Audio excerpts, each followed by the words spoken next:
Let's start by saying an early happy birthday to America and say, we are sorry. Most of us did not vote for the orange demented man. Like, I don't know what we are celebrating, but this picture perfectly shows the state of everything. It looks like a giant spider shitted out the East Wing.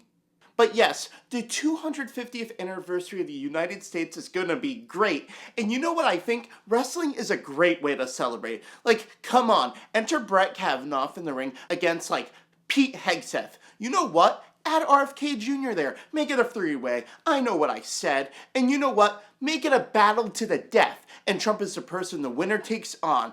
And here is Trump fighting the winner in that round. Trump wins, of course. If you bring a gun to a wrestling match, that's just unfair. But nothing is unfair to Donny Boy. Come on, who else represents the spirit of America than the President of the United States watching a UFC match to the death and then killing the victor? First, he said he could get away with it on Fifth Avenue. What's the difference between that and the lawn of the White House?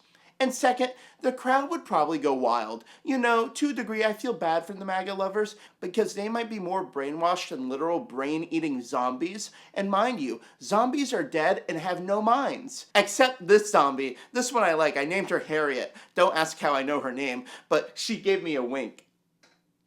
Yes, but that's not all for this 250 special. There's a star-studded music lineup for America 250, which over half of the announcees already backed out saying the event was too political. Well, the 250-year celebration is being privately funded by Trump himself, so I think we should look at some of the ways Trump is gracefully making this celebration all about him. Check this out.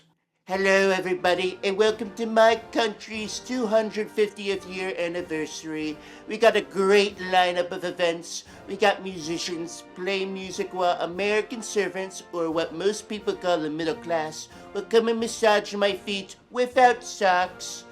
The music will be covers of my favorite song, God Bless the United States of America, but the Trump version, God Bless Trump.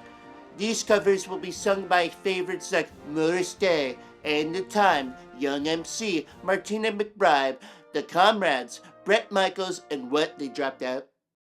Well, it sucks to be them. Going to shit on them on Twitter now and get them deported by ICE, but that doesn't matter. The main event won't be music.